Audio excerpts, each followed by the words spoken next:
مساء الخير. احنا اليوم في الحفله ديال تاريخ الوحده وفي نفس الوقت المسيره الخضراء مستقبلين الناس. ورث خدمه ضيوف الرحمن عن والده رحمه الله، وتخصص في خدمه المعتمرين والحجاج.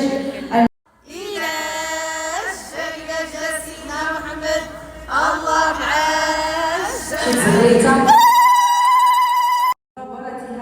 من أجل الرقي بواحدة من أكبر المؤسسات السعودية الاستراتيجية، ويتعلق الأمر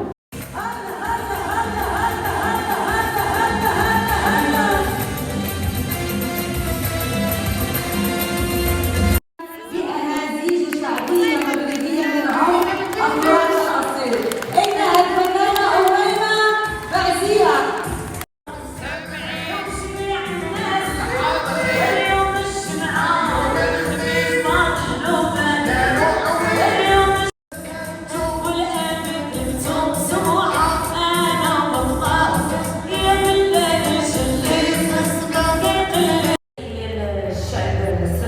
والشعب المغربي وتحية الصحراء المغربية. عاش الملك.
الهديه اليوم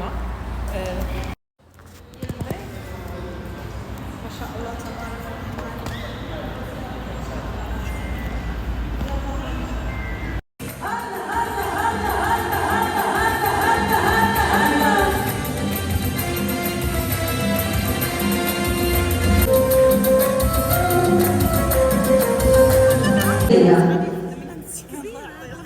الأخ مراد مرجان العازف الموسيقي في كل الكلمات المسلمة. شكرا لك أولا. وصلت الآن